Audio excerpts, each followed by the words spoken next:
Okay, let's see how we get on here. Gwenna. Okay. So we've got the Dark Ritual, but we've not really got much to do with it. I mean, we could get, I don't know, Scoot Swarm.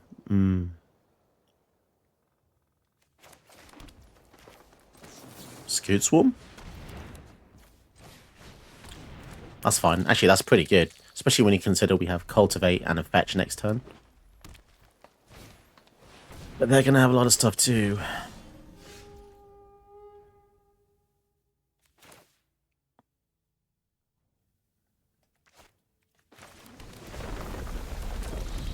Three, four, five. They're going to have 6 mana next turn. Man, that's going to be rough.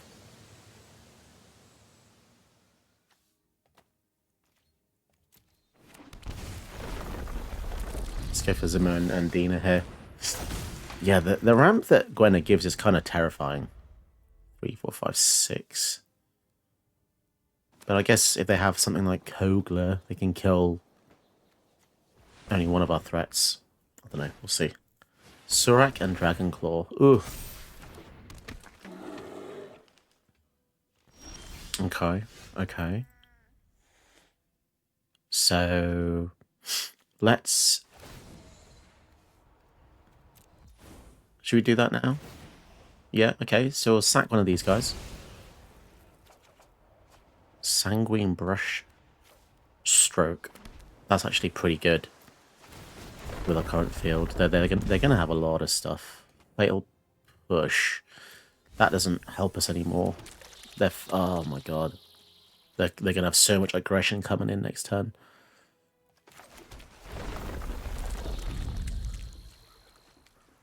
Five. Cultivate. Yeah, I guess getting more mana out is the key here.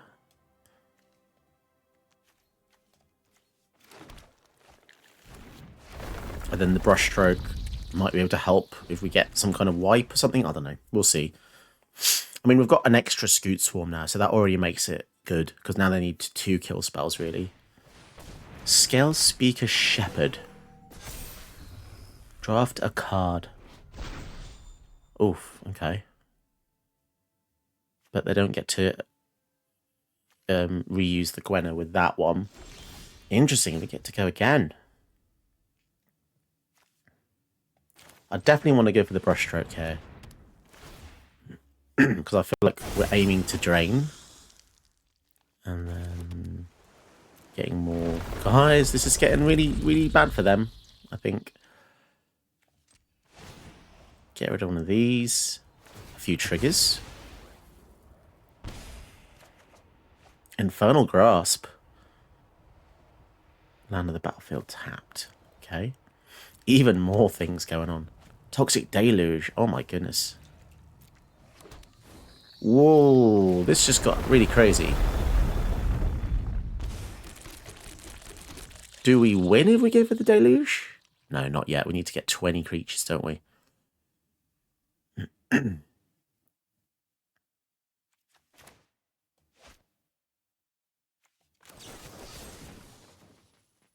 think we kill the Gwenna, because that's the only ramp that they've actually got. Because without that, they've still only got 4 mana. Get another drain. And we can do the blood in their turn. We can probably get rid of the Elvish Rejuvenator. But yeah, I think we probably win in our next turn. And that's because Scoot Swarm is absolutely broken. Nylea, oh, I feel so bad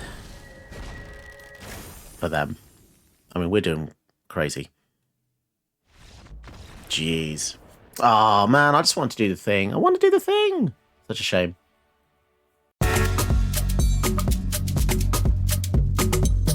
Hello, welcome to the channel. If you haven't been here before, it's a great place to find a lot of strong decks, but not always just obviously strong decks. We're looking at stuff that maybe we can shape a bit to make it unconventionally strong, and just some weird just some weird decks you might not see. But today we're looking at Zimone and Dina, which was requested by my brand new patron. So thank you to Paul Fitzpatrick, who's become a new channel member of using Patreon. And Paul wanted me to use the Zimone and Dina deck. Now, if you want to get your own custom video, you can become a channel patron and support me. And you can see the links in the description. There's lots of different ways to support me. But getting a custom video is one of the most popular ways to support the channel. And you get to choose a commander, and I make a video and dedicate it to you. So yeah, here we go. Paul Fitzpatrick, thank you so much. Now, I haven't actually made Zimone and Dina, so this is an even better recommendation. I love making stuff that I haven't already touched, which is it's just nice to see something new. So Zimone and Dina is essentially a sacrifice matters build. So it wants to have a lot of creatures out and a lot of lands out eventually. So let's have a look. 3 mana, 3/4. Whenever you draw your second card each turn, the target opponent loses 2 and you gain 2. So that's quite a nice little drain effect. And then you can tap, sack another creature, draw a card. You may put a land card from your hand onto the battlefield tapped. And then, if you control 8 or more lands, you repeat the process once. So that's pretty cool. Bear in mind, if you repeat the process, you won't have to repeat sacrificing the creature. So everything after the colon is copied. So you can see sacrifice another creature, colon. You've already paid the cost. You're only going to copy or repeat everything thereafter. So this is really nice with a lot of small things and a lot of things that care about dying. So what cares about death? Blood Artist. Something dies, drain 1. Bitter Blossom. This gives you 1/1 every turn to sacrifice. That's really useful. Jadar gives you something to sacrifice every turn as well. Pseudoport Cutthroat is another drainer. We have Bastion, which is another drainer. So many drainers. Midnight Reaper. Whenever a creature dies, you draw a card and lose 1. This is just so good. This is going to push us even further, because with Zimone and Dina out and the Midnight Reaper, you'll be drawing 2 cards for the first creature you sack. Ophiomancer gives you death touches every upkeep, which is really good for blocking. Super good. Woe Strider gives you a goat, and you can sacrifice creatures to scry 1. And this is just a really nice sack outlet. We've got Sanguine Brushstroke, which gives you yet another Blood Artist, which is really cool. And then we get into the funky stuff. Journey to Eternity. Enchant a creature with this. If it dies, return it to the battlefield. So put it on something you don't care about dying. It comes back, gives you an extra trigger, which is really nice, especially if it's something like Psalm Simulacrum. Sack it with Dina with the Journey equipped, enchanted. And then it comes back, gives you another land, draws you some more cards. It's really good. Old Rutstein. Mill stuff, gives you stuff to the battlefield, really good. Smeagol's interesting. If something dies, you basically steal a land from your opponent's deck, which is really cool, really underrated, really quite powerful. Ura is wonderful because it doesn't care really if it goes to the graveyard. You can even sacrifice this in response to its ETB sacrifice trigger to get 2 uses out of it with Zimone and Dina. So that's quite nice. Just don't forget to hold priority. Glarb. Glarb is a new card, which I'm very tempted to get in paper because it's a little bit like Belis's Citadel. You may look at the top card library anytime, and you can play lands from the top, which is really great, and also cast spells with mana value 4 or greater from the top. So there's not a tremendous amount of 4-drops, but you know, even if you're just doing 1 or 2 plus lands, it's incredible. And the fact it just says tap to surveil 2, this is really nice. I fear that it's a little bit generic. I kind of wish it said you may play frogs from the top of your deck or something like that, because when it's too generic, firstly, you're going into kind of generic power, which means every deck can abuse it like this. But also, it just takes away some of the flavour, especially from such a cool artwork, cool-looking character. I shouldn't really complain about power level, but I just like flavour, you know. I like flavour. Nevertheless, I'm still going to use it, and I'll probably buy one on paper because it seems really cool. But yeah, mana value 4 greater, play from the top, really great. What else special is there? I want to try Watcher in the Water. So it comes in with 9 stun counters, which means every time you will untap this, you instead remove a stun counter. Whenever you draw a card during an opponent's turn, create a tentacle. Now this is cool because you can easily draw cards in your opponent's turn by using Zimone and Dina, because you can do this whenever you like.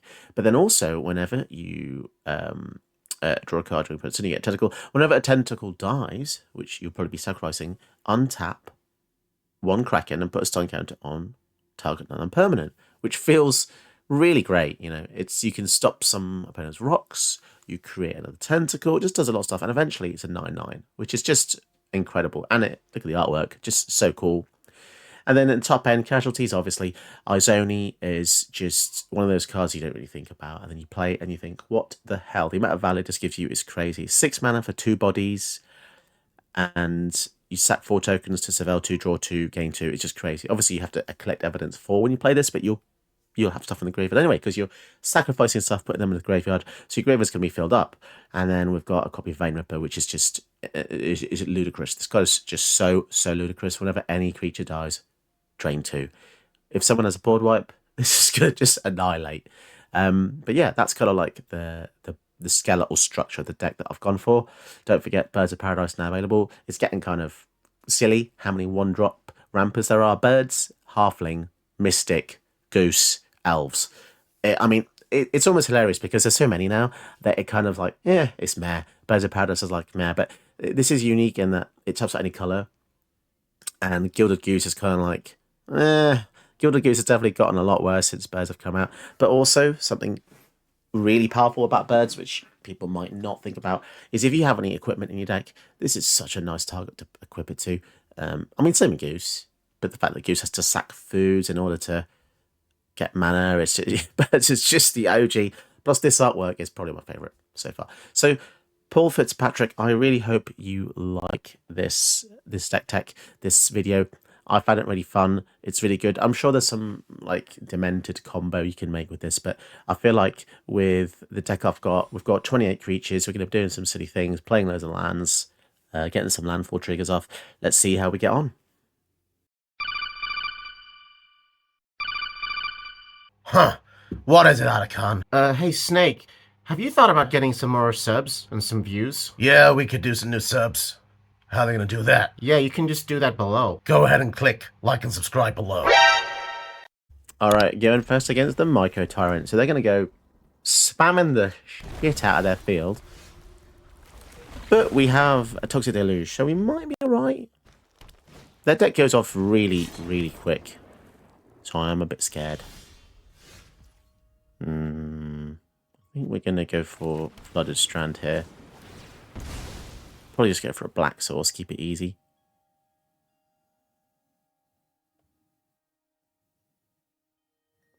What do we go for? Okay, we'll go for Watery Grave. Pass to them. Terra Sunder. Likely to maybe exile the Shadow Spear. How scary is the Shadow Spear? Depends how big this is, I suppose. Maybe we did it a bit too preemptively there. No, I think we're definitely going to get rid of this.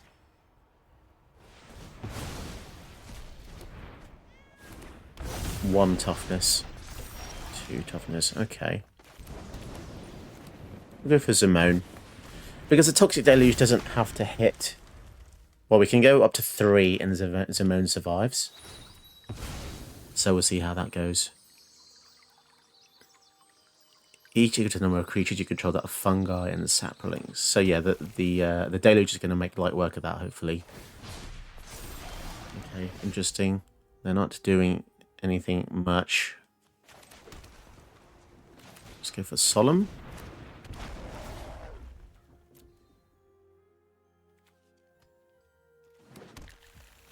And do we want to drain here? That means they get a free attack. I think that's the issue with Zimone and Dina, is you have to be quite proactive because otherwise you don't get the drain too.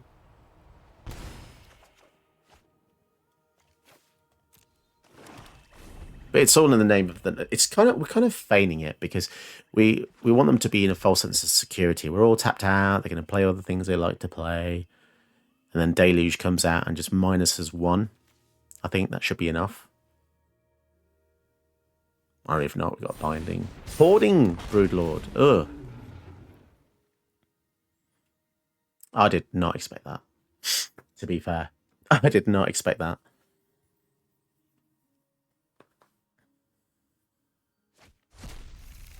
So I'm guessing we want to kill that, don't we?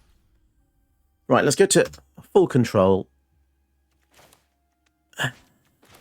Play this. Play Uro.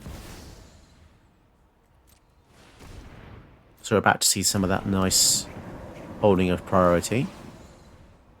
And use Zimone and Dina. Sacrifice it. Which means we also gain life.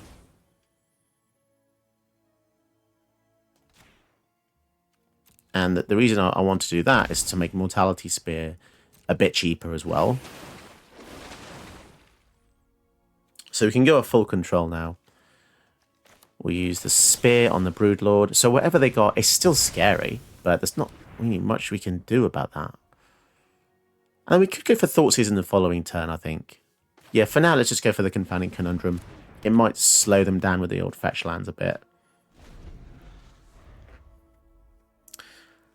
Yeah, I think I like optimizing our mana. And let's face it, they're going to have more than one good card in their hand, aren't they? And Mesmeric Orb. They want to mill. Fair enough. So we're going to be milled quite a bit here. But we're a Sultai deck. We're not too scared. Do you know what I hate? The worst thing about Mesmeric Orb is the individual triggers. Whoever programmed that was just, oh my god. Also, we've got Uro. It was kind of ill-timed for that Mesmeric Orb. They just really helped us out, especially with the Timeless Witness in the yard. And again, I think we're just going to go for Uro. 1, 2, 3, 4, and 5. Okay. And we don't really want to sack him yet. Put a land into play. Okay. I really love these technical battles though. And also we also got the land on top's great actually. We already got the drain trigger, so attacking in is fine. Taking them to 15, you know, we've got 9 power coming in. They have to have something. So it looks like Mesmeric Orb was definitely the thing they got with the dragon, which is in the graveyard. But I'm struggling to see how we really lose this one now, because even if they use... Oh, Lord of Extinction's power and taps each number card in all graveyards. Okay. Okay. I see how it is. Get a land. I think we'll get another Surveil. So I'm not too worried about Lord of Extinction. Because it is big, but we can deal with it. So, let's start with the Thoughtseize now. Ironically, making the Lord of Extinction even bigger, but by quite a bit actually, because it's going to be +2 Doom Whisperer. Don't really care about that too much. Right, so now we're going to swing in.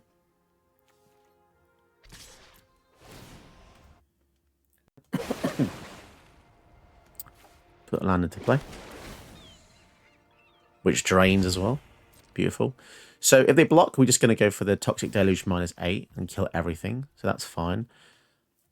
But we want to deal the damage, otherwise our Deluge doesn't really work. Yeah, okay.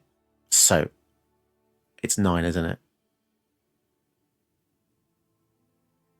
Oh, does that mean we have to pay 10 with the Deluge? I think... How does the layering work there? I'm just going to give it 10 just in case. I'm scared. Does Deluge go to the graveyard and then it resolves, making Lord of Extinction a 10 toughness? I felt like this was one of those puzzle questions that you'd see.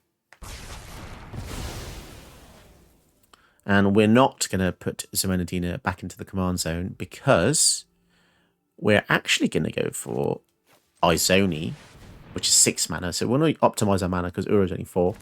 And then we're going to, not escape, but we're going to collect evidence using Zimone and Dina. So 3 and 4, which is really nice to use your commander as an extra resource when it goes to the graveyard. It's a nice little trick. And then Zimone and Dina is back in the command zone after the zone changes. So yeah. This is such a good deck for just graveyarding your commander. So Micro Torrent doesn't really do much, does it, by itself? That's one of the interesting things. Sack 4 tokens. We can just freely attack. Like, no hindrance. We can even do this again. Get some more spiders. Kind of crazy, to be honest, how powerful this is. This is essentially a Titan. Down to 4. So, can we kill them with the Bastion?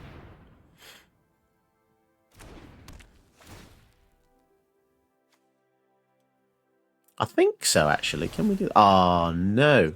Okay, so in response, sacrifice 4 tokens. Yeah, and that's it, isn't it? That's 4. Oh, that was so snipey of me. Cheeky. I love that. Oh, it's such a technical deck. Okay, we get to go first against Ral Crackling Wit. This is a really great Planeswalker. In one of my latest videos, I used his ultimate 3 times in a turn. Wow. How did I do that? You'll have to find out by watching the video, but it's pretty crazy. Let's try and get out Black Market Connections, I think.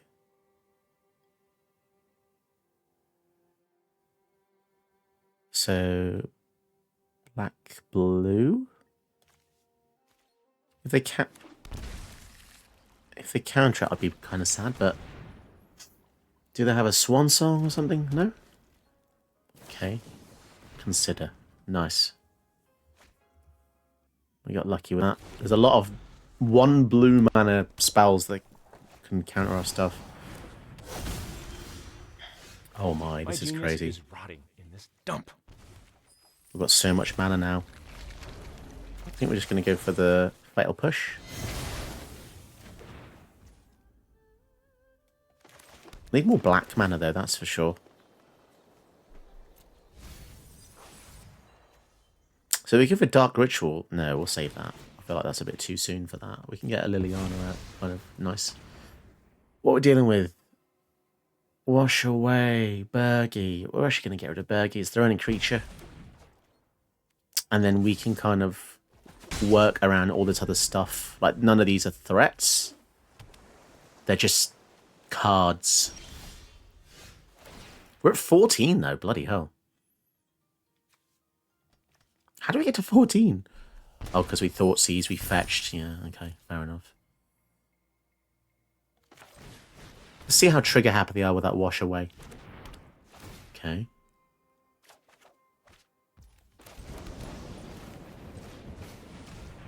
Blood Artist would be a good one to counter. No? Okay. While resolving the Blood Artist gives us a bit of hope, because if stuff dies, we can now gain some life. And they're going to anticipate in their turn. What's interesting here is that their turn wanted to have the redundancy of the Wash Away and the Anticipate, but then if they'd gone for the Strike at Rich, they could have guaranteed their 4th land drop here. Or I guess they got it anyway. If they play Ral and make a dude, it's not very safe either. But they are going to do it. How did we get to 11? I'm still... I feel like that happened really quick, you know? Together we can shift the current. Vraska. Well, Vraska can just kill the Otter. Do we want to do that? We need to pressure the Ral, don't we? I guess we go for Vraska. I lead the Golgari now. Step aside. Get a bit of life gain as well. Disappear. Play the Zimone and Dina. And then we pressure the Ral slightly. Now they have a board wipe. It's going to sting. It's going to sting a hell of a lot. But at least we will drain for 4. So we're in a pretty damn good situation. And we also have Dark Ritual Liliana next turn as well. Strike it rich. New world requires new strategies. Yeah, Ral's so good. The fact it just goes up with every spell. It's crazy. You get to be my protege today. We need to start pressuring him again. Lightning Bolt on the I have a plan. Vraska. Okay. Fair. Vivian Reed.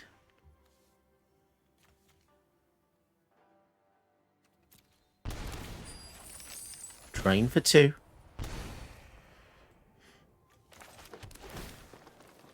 They've got 2 mana up. Wash Away is concerning. I really want to kill the Ral, but they're just going to recast him again.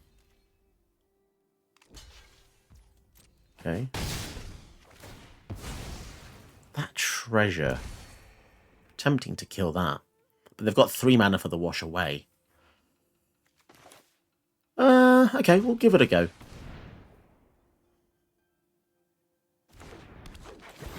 I mean... What? Damn. What an anticlimax.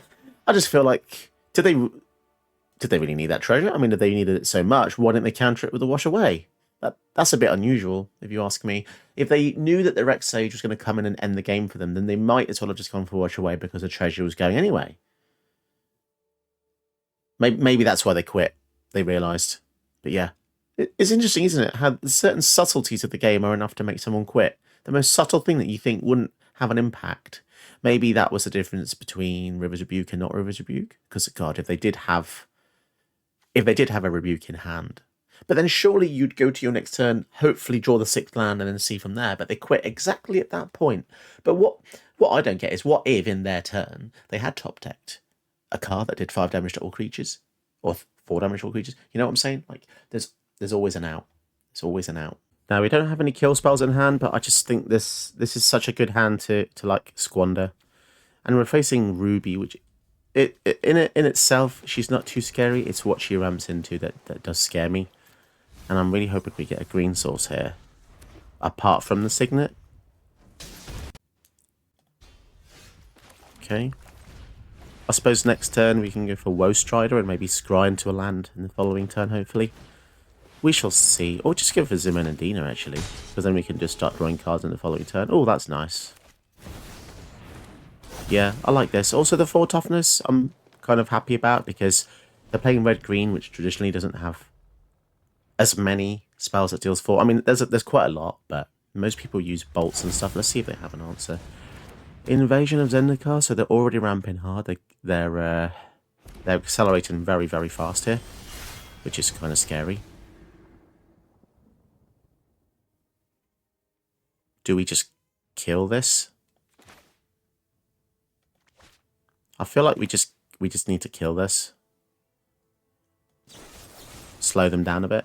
But then we don't get to do anything ourselves. Yeah, because this is tapped. And we can't use the Broken Bond. Yeah, that wasn't a fantastic tap. Maybe that wasn't the right move. This tap land kind of made it a bit awkward as well. But I would have loved to have played something else. Oh my goodness. Is it just the case that everyone's just using Ulamog now? I feel like that's just the way it is, isn't it?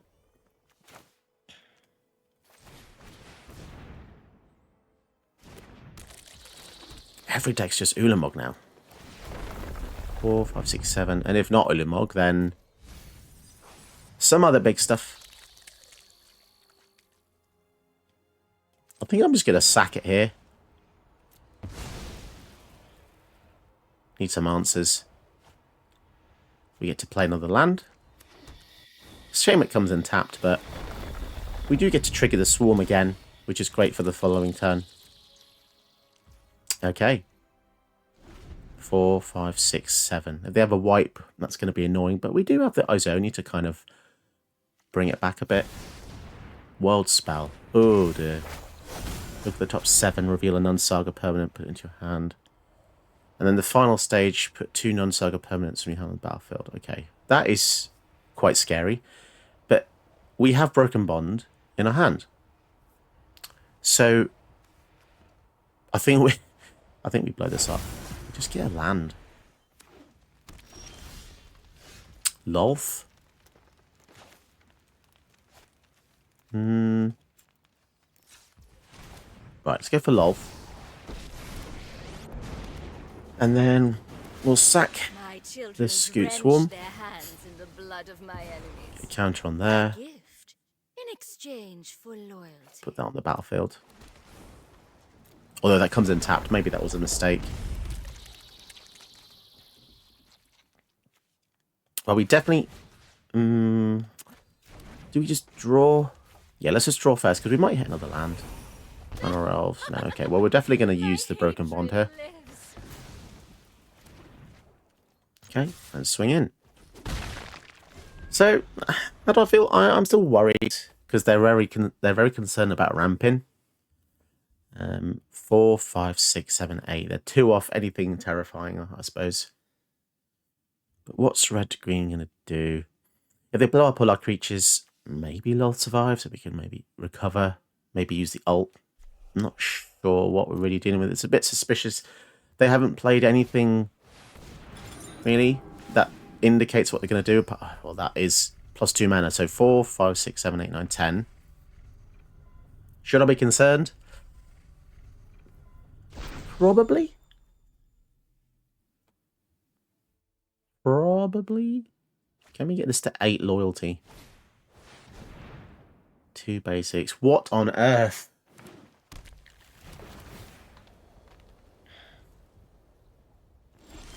Well, if it is Ulam... Okay, Fabled Passage, that's good.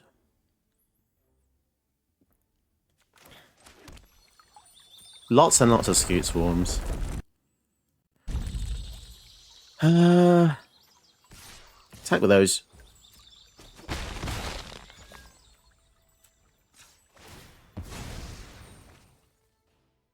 Crack it. I mean, they have to have an answer, right? But maybe we can just overwhelm them with Scoot Swarms in the following turn. Not really sure. Do a bit more draining. Birds of Paradise and the Watcher in the Water. Interesting. That would have been nice to have a bit earlier on. We probably don't want to go for something that can just die to a board wipe. So here's the scary thing. If they have Emrakul that gains control of all our creatures, that's an interesting thought, isn't it? So maybe having the Woe Strider is good here. Because Woe Strider can just basically sacrifice all our stuff. So if they do have that, let's just draw. Oh yes, I know the knowledge you seek. Yeah, I don't really want to play more things, do I? It's scary. I'm scared. I'm scared. Yeah, we'll just pass. Ulamog gets rid of 2 things. The other Ulamog exiles half our deck with Annihilator.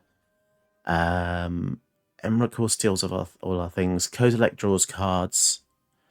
The other Kozilek manifests. The other Kozilek counters. Yeah, so the thing I'm scared about is Emrakul.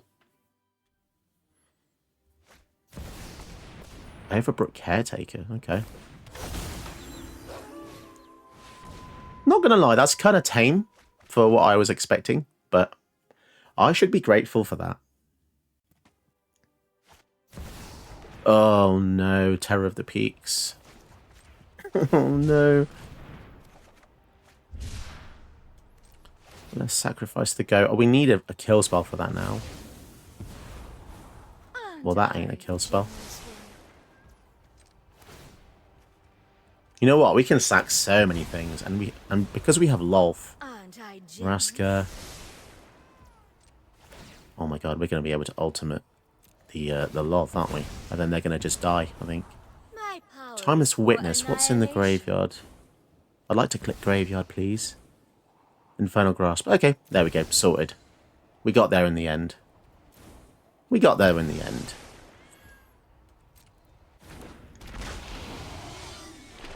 Pass. I think we're very, very lucky, you know. I feel like we're very, very, very lucky. Because I feel like any other play, they would have just exiled 2 things or bloody, bloody, blah. So, whenever an opponent is dealt damage on creatures, if that player lost less than 8, they lose life equal to the difference. Right, let's go for that. Struggle. Already lost. Play this, get some more Scoot Swarms.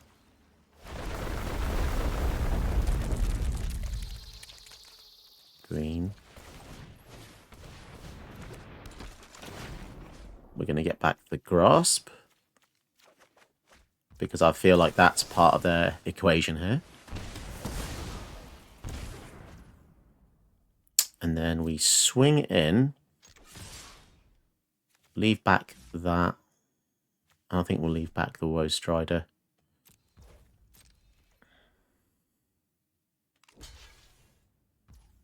That's it, right? Is that it? No.